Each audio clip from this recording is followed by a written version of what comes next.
Boy, I have to tell you, I am so aggravated with YouTube right now that I cannot do my live streaming appropriately. And I've been working the issue for the last couple of days, and it's aggravating. Live streaming is the way for me to go. It's the best way for me to present what I have to present to you guys these days. I need access to news articles and I need access to information. So what I'll probably end up doing is doing a live stream this afternoon at 1 o'clock Eastern Time, DC, and not use my camera and just present the stuff that I have to use. So I won't be using the camera, and that way we don't have to worry about a mouth and presentation sync issue that I'm suffering right now.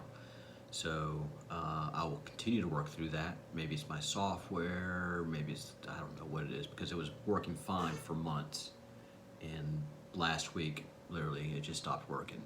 Not stopped working.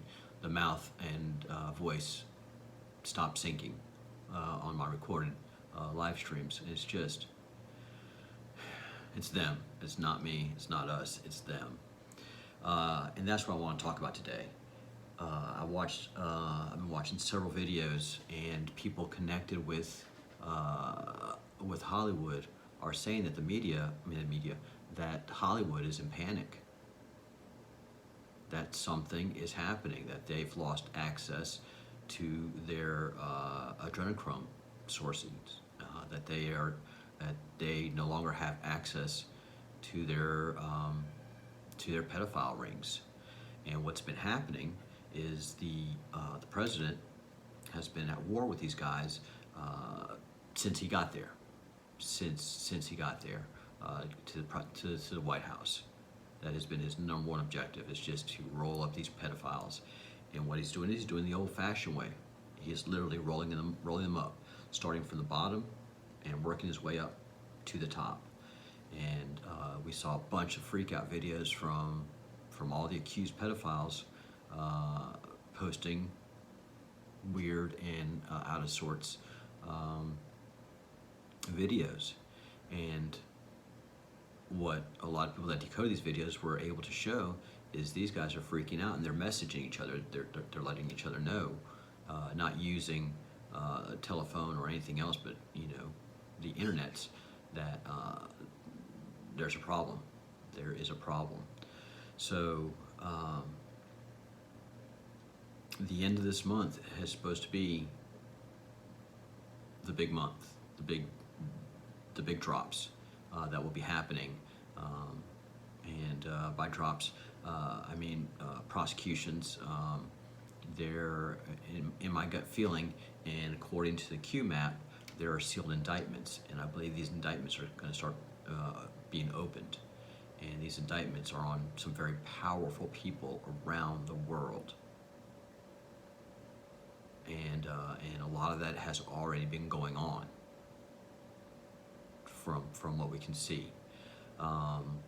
So the panic is set in Hollywood, the panic is set in Washington, D.C., the panic is set in New York, and that's why we're seeing all of this destroy society activity going on, because they're freaking out, they're fighting back. The pedophiles are on the run.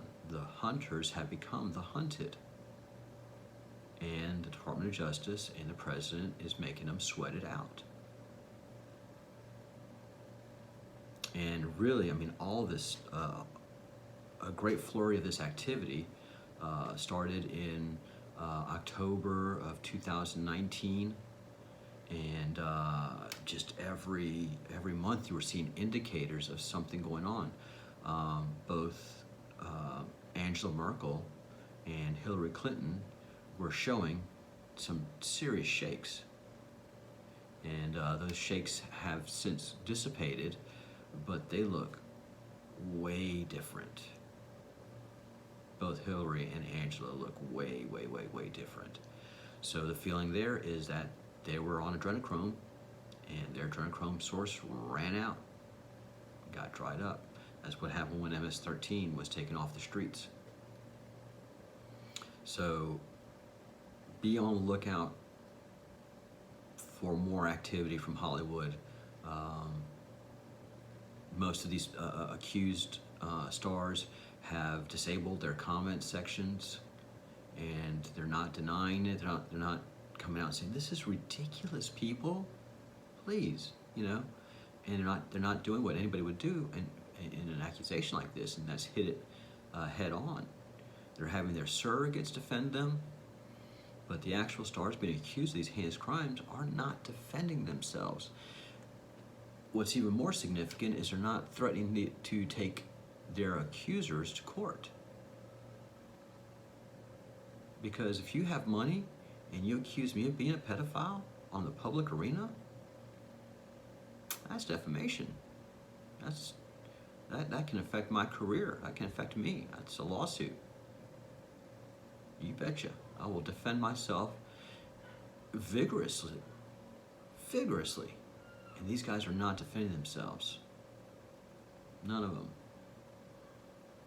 And you can search the internet. There's pictures of Bill Gates with pedophile, pimp, Satanist Jeffrey Epstein. No reason for those two to be together. He's already said he publicly states his regrets, but he doesn't publicly state why they were associated. But what linked those two men? There's only one thing that can link those two men, and that's sex. Jeffrey was a provider of sex, and Bill Gates was a consumer of sex. And many of the powerful men that he's connected with, the only reason he has that connection is because of sex. So, that other interesting thing that happened in 2019 and here in March 2020, 2019, Eric Schmidt resigned from the board of ABC, which is the parent company of Google and all the Google products, YouTube and what have you. No reason for that man to resign. You don't resign from a board seat. You die in a board seat. Same with Bill Gates. He resigned from the board of Microsoft. He resigned from the two public boards that he's on in March 2020. So you can see Eric Schmidt being taken down early with a sealed indictment, and what they do is they say, Mr. Schmidt, you are the subject of an investigation by the federal government. We'd like to interview you, and we need we require you to submit all of your electronic data, all of your email, your notes, anything that has to do with the subject matter that we're investigating, please. So as far as totem pole goes, Eric Schmidt is powerful, don't get me wrong, but he's not Bill Gates. Bill Gates is the number one dog. He is the most visible target in this pedophile investigation. And he reeks of it, man. He reeks of it. Through his Jeffrey Epstein connection and all the shenanigans that we know of that were going on. I think two things happened. First of all, when President Trump said nice things about Ghislaine Maxwell, I think he sent a clear signal that she is cooperating with the government. She is a cooperating witness, and she is singing like a canary.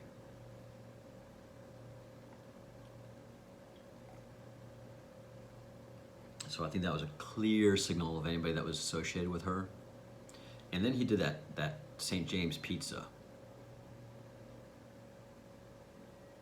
tweet, and it could have been that he was just supporting a guy that was under attack. Or it could have been Trump toying with the Pizzagate people the pedophiles, using their language and letting them know that he knows. Like, I'm in the inside circle too. I mean, ha ha ha, I'm using your code. We're on our way to get you. So I think March, April, May, June, and I think they were planning on doing the indictments in June, but COVID hit really hard. And so those indictments, I think, are going to be coming out at the end of this month. And that's why I think Q tweeted, "Nothing can stop us now." Nothing. And that other key tweet, which is the other key Q drop, which is, just because we're silent doesn't mean there isn't a flurry of activity. And finally, John Solomon, who's a reporter who has proven himself to be trustworthy and someone that reports news, has been saying for the last year that there's a lot of activity going on in the John Durham office. But we didn't know that there was an attorney, that there was a federal attorney that was doing, U.S. attorney that was doing investigation on the further demaskings that were going on in Texas. So John Durham is focusing on Russiagate and all of that stuff and all the shady goings on by the FBI. But there's a U.S. attorney out of Texas that is running down an investigation over there of all the unmaskings going on. So, and that the beauty of this is that bomb dropped on Congress whenever poor wording there, that information bomb dropped on Congress when Bill Barr was giving his testimony. And he looked right at the Democrats and just gave that smile. Yep.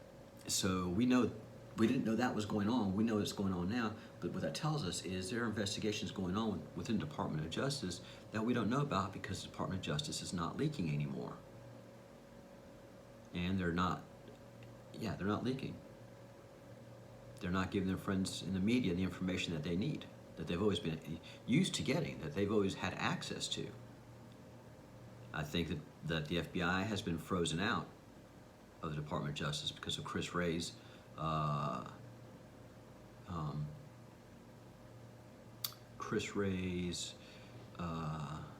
insubordination.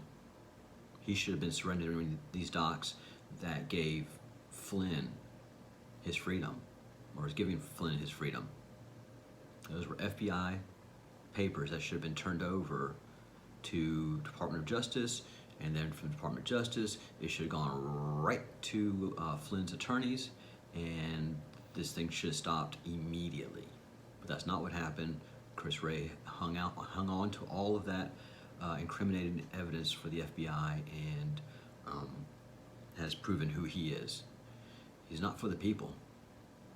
He's for the deep state, and he's for the swamp. And so I can't wait for the day for that man to get fired. Cannot wait. I hope it's a humiliating experience, because he has no right to be doing this to the people of the United States of America. He has no right to do this unconstitutional and unconscionable prosecution of a fine American hero in General Flynn. So I hope he goes down. I hope Chris Wray goes down hard and ugly.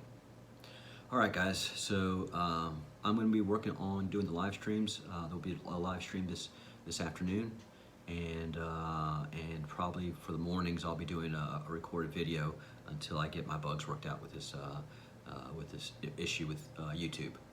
And I will talk to you all soon. Thank you for watching.